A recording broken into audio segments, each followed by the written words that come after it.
Hello. Hello. हा बोला. नमस्कार ताई. हा श्री स्वामी समर्थ बोला. श्री स्वामी समर्थ. बोला ना. एक मिनिट. ये. हॅलो. मी आणि माझी पत्नी आहे हा सोबत. हा ऍक्च्युली फार दिवस झाला तिचीच इच्छा होती की आम्हाला अनुभव शेअर करायचा होता. अरे वा, कुठून बोलताय तुम्ही? आम्ही कल्याणमधनच बोलतोय, बापगाववरनं. ओ अरे वा. माझं नाव सचिन वसंत माने अच्छा अच्छा. हा हा हा हा. आणि माझी पत्नी आहे सविता माने. अच्छा, मग तुम्ही कुठल्या केंद्रात जातात दादा? ताई, असं आम्ही खडकपाड्याच्या केंद्रामध्ये जात होतो, म्हणजे अच्छा. जातोय अजून पण. हा हा हा. आणि सुरुवात मी झाली होती माझी आकुर्डी केंद्रातनं. अरे मी बापरे. ऍक्च्युली कामानिमित्त पुण्याला होतो. अच्छा अच्छा. हा हा हा. तर तिकडच्या केंद्रातनं माझी सुरुवात झाली होती. अरे वा. म्हणजे त्याच्या आधीपासूनच सुरुवात, पण जी खरी सुरुवात झाली ती केंद्रात आकुर्डीच्या केंद्रापासूनच. अच्छा अच्छा. हा हा हा हा. तर काही अनुभव असे बरेचसेच येऊन गेलेत. बरं. हा हा. पण महत्वाचा अनुभव जर सांगायचा म्हटलं तर आम्हाला पावलोपावली अनुभव येत आहेत हो स्वामींचे. अरे वा.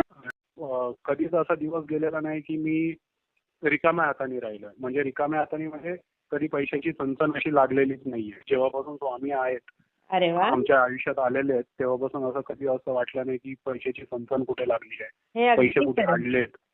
हा ठीक आहे. त्याच्यानंतर एक मोठा अनुभव असा सांगायचा होता हा. की म्हणजे अक्षरशः माझा आणि माझ्या मोठ्या भावाचा, आमच्या दोघांचाही जीव वाचला. काय काय? आमच्या दोघांचाही जीव वाचला त्या दिवशी. म्हणजे आम्ही एक कामानिमित्त गावी जात होतो बरं. आणि आदल्या दिवशीच मला असं वाटत होतं की काहीतरी प्रॉब्लेम होऊ शकतो. अरे. कारण माझी गाडी होती, ती गाडी माझी जुनीच आहे, पण तिच्या टायरमध्ये मला असं कधीतरी असं वाटत होतं की फॉल्ट आहे काहीतरी. हा हा हा. पण अचानक गावी जायचं होतं कामानिमित्त, म्हणून आम्ही तसंच प्रवास करण्याचा निर्णय घेतला हा. जाऊ म्हणून, की काय होणार नाही. हा. आणि शेवटी जी मनात पालवी चुकचुकली होती तेच झालं. अरे जवळजवळ 70 ते 80च्या स्पीडला गाडी होती आमची, बापरे. हा लगभग हा. 100च्या स्पीडला असेल. हो आणि हो. त्यावेळेला आमच्या गाडीचा टायर फुटला अरे आणि अरे. पाठीमागचाच टायर फुटला होता. अरे आणि बापरे. टायर फुटला तरी पण गाडी कुठेही वायबल झाली नाही किंवा वाकडी तिकडी झाली नाही. गाडी हो. एक 100-150 फुटावर जाऊन थांबली. अहो. आणि ती पण रस्त्याच्या मधातच थांबली होती, हा. मेन हायवेवरती. तर बापरे. तरी पाठीमागून गाड्या येत होत्या, त्यांनी पण गाड्या कंट्रोल झाल्या. कोणतीही हो गाडी येऊन धडकली नाही किंवा मला कोणतेही काही हे झालं नाही. दादा, पण ही विषय काय स्वामींची झाला की लीला. खरंच स्वामींचीच लीला आहे. हा हा तर त्यातून पण मग गाडी आम्ही हळूहळू बाजूला घेतली, हा कारण रस्त्याच्या मधात नको म्हणून. हा हा आम्ही रस्त्यातनं गाडी बाजूला घेऊन, एक पेट्रोल पंप होता बाजूला तिथेच 50 मीटरवरती, हा हा तिथे गाडी लावली साईडला. हा हा. गाडी साईडला लावल्यावरती तिथे आजूबाजूच्या लोकांना आम्ही विचारलं, तर कोणीच आम्हाला काय नीटसर उत्तर दिलं नाही. अच्छा. पण तिथून एक जण जात होते दादा, हा ते गाडीवरनं आले. त्यांनी हा. सहज बघितलं, काय झालं विचारलं असं त्यांनी. तर हम्म. मी बोललो, दादा गाडीचं टायर असं असं फुटलंय हा आणि इथे कुठे आजूबाजूला टायरचं दुकान आहे का? हा हा हा हा तर ते दादा आम्हाला बोलले की आहे, चला दाखवतो तुम्हाला. हा. पाठीमागच्या बाजूला जायचंय, म्हणजे जिथे आमचा टायर फुटला होता त्याच दिशेने आम्हाला रिटर्न जायचं होतं. अरे बापरे. हा हा हा आणि त्यांच्याबरोबर मी बाईकवर बसलो. हा ऍक्च्युली माझा मोठा भाऊ चालला होता की तू अच्छा. गाडीजवळ थांब, मी जातो. तर हा मी दादाला बोललो की तू नको, मी जातो, तू थांब गाडीजवळ.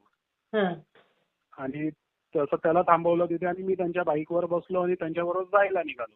हा हा तर रस्त्याने जात असताना बाजूला बघत होतो कुठे दुकान दिसतंय का. हा. पण बरोबर. दुकान मला काही दिसलं नाही. आणि तेवढं त्या दादांना मी बोललो की कदाचित इथं दुकान असेल. तर त्या दादांचं पण लक्ष त्याच बाजूला गेलं. हा पण जिथे आमचा टायर फुटला ना गाडीचा, हा बरोबर त्याच ठिकाणी जाऊन दादांनी जवळजवळ 60च्या स्पीडला गाडी डिवायडरला ठोकली. ओ त्याच ठिकाणी. त्याच ठिकाणी जिथे टायर बापरे. आमचा फुटला होता त्याच ठिकाणी गाडीचा टायर जाऊन तिथेच त्यांनी म्हणजे बाईक ठोकली. जाऊन धडकली. अरे. आणि धडकल्यावर ते पलटी झाले, गाडीवरनं असे उलटे पडले. मी अरे. त्यांच्या वरून पडलो.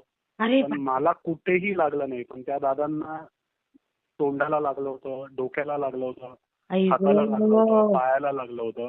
बापरे. आणि बऱ्यापैकी चांगलंच लागलं होतं त्यांना, सगळीकडे रक्त येत होतं. त्यांच्या गाडीचंही नुकसान झालं होतं. गाडी नवीन होती त्यांची.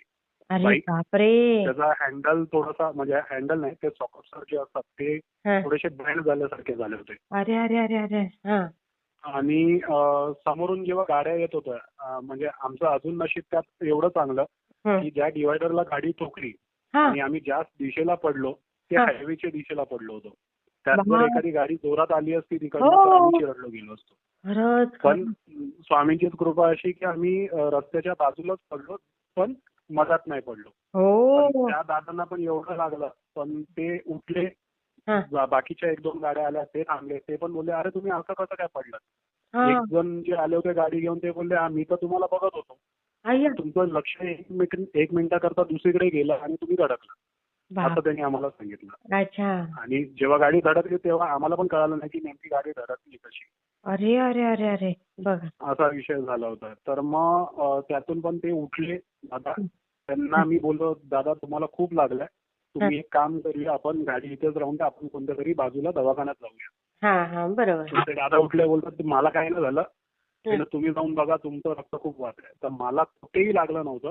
फक्त करंगळी होती. त्या करंगळीला जराशी म्हणजे खूप पडल्यासारखी पडली आणि तिथे रक्त पडत होतं माझं. अच्छा अच्छा. हा हा. म्हणजे सांगण्याचं तात्पर्य असं ना की माझा काळ तिथे आला होता पण वेळ नव्हती. वेळ आली तिथे नव्हती. मला अगदी. आणि त्या दादांना एवढं लागून गेलं बघा.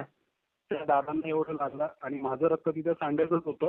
हा. ते करंगळीद्वारे पडलं थोडंसं. बरोबर बरोबर. आणि ते दादा उठले त्यांनी गाडी उचलली. दुसऱ्या दादांनी त्यांना मदत केली.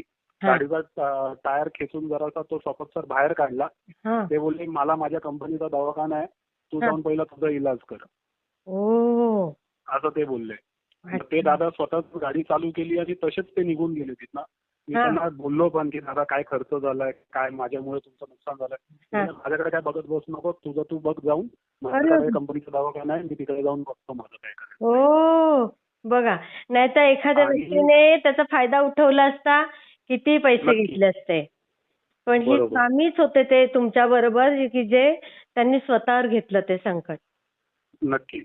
आणि तसंच झालं आणि मग मी तिथून ते दुसरे एक दादा गाडी घेऊन थांबले होते तिथे. त्यांनी मला परत तिथून माझ्या गाडीपर्यंत आणून सोडलं. हो. हा. हा. तर मग आता आम्हाला टायरवाला तर कोण भेटला नाही. पण बरोबर. तिथे जसं पोहोचलो तर तिथे दुसरे एक दादा आले गाडी घेऊन. अच्छा. ते थांबले. ते बोलले त्यांनी पण तोच प्रश्न विचारला काय झालं. हा. बोलले असं दादा असं असं झालं. मी दुसऱ्या दादांबरोबर ते पण आले होते ते पण थांबले. त्यांनी पण हाच प्रश्न केला. हा. मग ते मला घेऊन गेले. तेवढ्यात गाडीचा ऍक्सिडेंट झाला आणि माझ्या हाताला असं असं लागलं. हा. ते बोलले तू काय काळजी करू नको. तुम्ही चला माझ्या बरोबर. मी हा. तुम्हाला टायरवाला पण दाखवतो दवाखान्यात पण जाऊ. तर अगो मी बोललो बाई. ठीक आहे पण मला काही एवढं काही हे नाहीये. मी तिथे बाजूला पेट्रोल पंप होता. त्यामुळे त्या दादांनी तिथल्या पेट्रोल पंपच्या त्यांनी मला थोडासा डेटॉल आणि कापूस लावून दिला होता बोटावरती. अच्छा अच्छा. हा हा हा हा. पण ती खूपच जास्त होती म्हणजे आपलं नस तुटल्यासारखी झाली होती. बापरे. म्हणून ते एवढं रक्त वाहत होतं ते. हा. हं. आणि त्यात मी घाबरलो होतो कारण की मला होता डायबिटीज. अरे. त्यामुळे मी ह्या गोष्टीला घाबरत होतो. बरोबर. कुठे जास्त नको काय व्हायला. बरोबर बरोबर. मग तेवढ्यात ते दादा आले. ते दादा बोलले की तुम्ही चला माझ्या बरोबर. हा. तर मी परत त्यांच्याबरोबर गाडीवर बसलो. ते मला घेऊन चालले होते. ते बोलले बाकी टायर गिअर सगळं नंतर बघू. पहिलं तुम्ही डॉक्टरकडे चला. त्यांनी मला डॉक्टरकडे नेलं. हा. त्या डॉक्टरकडे गेल्यावरती त्यांनी ड्रेसिंग वगैरे करायला सांगितली. तर डॉक्टर पण मला बोलले टाके बिके घालायची काहीही गरज नाहीये. ते 2 आठवड्याभरात तुमचं कव्हर होऊन जाईल. अरे वा. हा. आणि त्यांनी मला इंजेक्शन वगैरे देऊन औषधं देऊन त्या दादांबरोबर परत सोडलं. अरे वा. तर मग ते दादांनी मला परत टायरवाल्याकडे नेलं. हा. टायरवाल्याकडे नेऊन त्या टायरवाला पण देवासारखा मला भेटला. अरे वा. त्यांनी त्याच्या गाडीतलं स्टेपनी काढली. त्याची गाडी घेतली. तो गाडी घेऊन माझ्या गाडीपर्यंत आला. त्यांनी स्वतः टायर बदली केला.